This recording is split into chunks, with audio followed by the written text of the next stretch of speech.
Once upon an evening in Dubai, as the sun dipped low, my kids and I hopped in the car for a quick ride from our Deira home to the famous Dubai island. We were all eager to see the star of the show, Tbone, the lovable pup.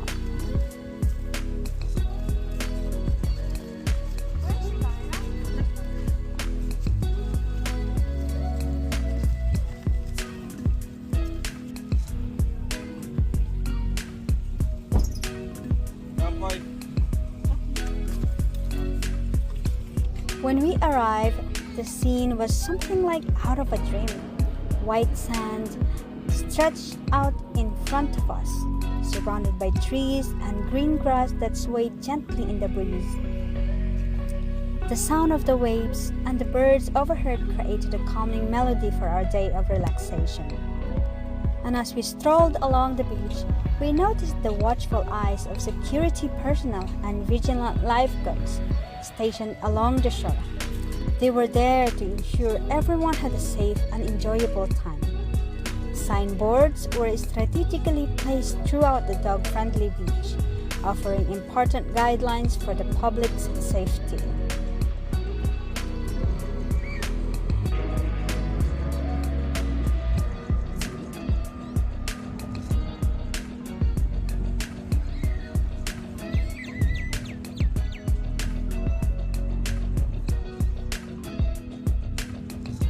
We followed these rules with care, knowing that they were not only for our benefit, but for the well-being of all who visited this enchanting place.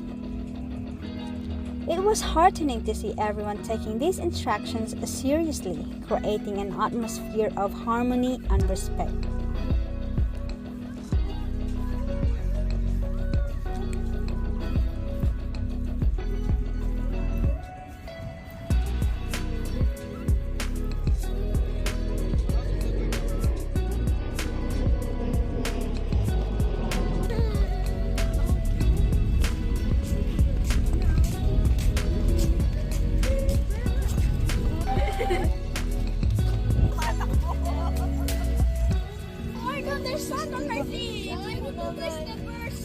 Go, Koy! You bring Tbone there. Tbone!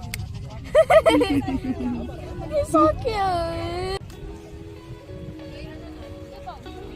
As we soaked in the sun and watched Tbone's playful antics, we learned that there were still more development in store for this newest beach spot. Soon, there will be food and beverages outlets would join the chorus of waves and laughter, adding yet another layer of enjoyment to this idyllic haven.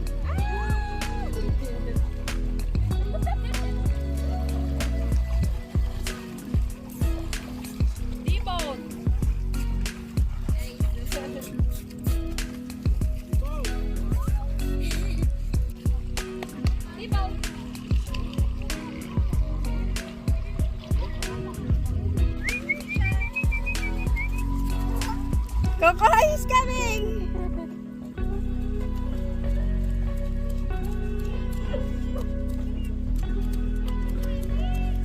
Daddy, ang daming malaking aso.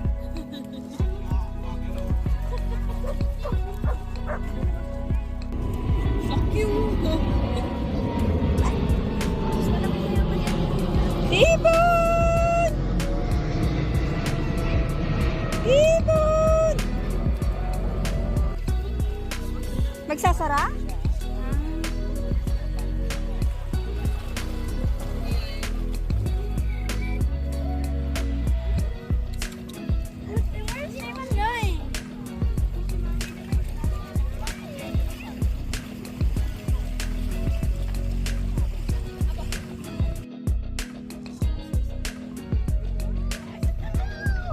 It's okay.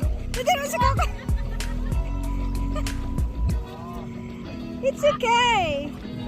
No.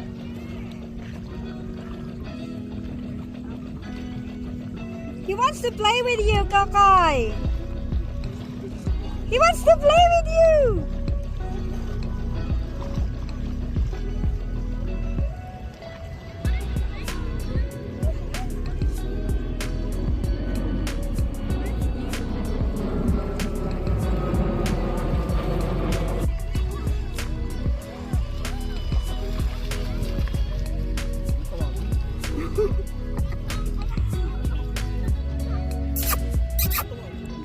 What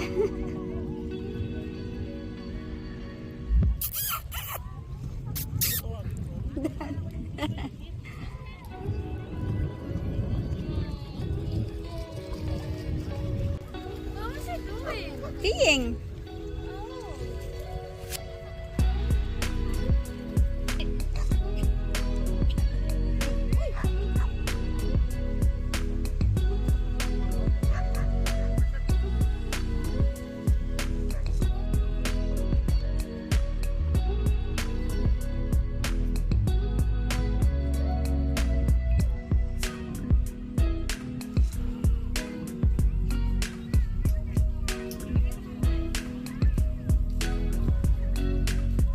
As the day drew to a close, a thought struck me.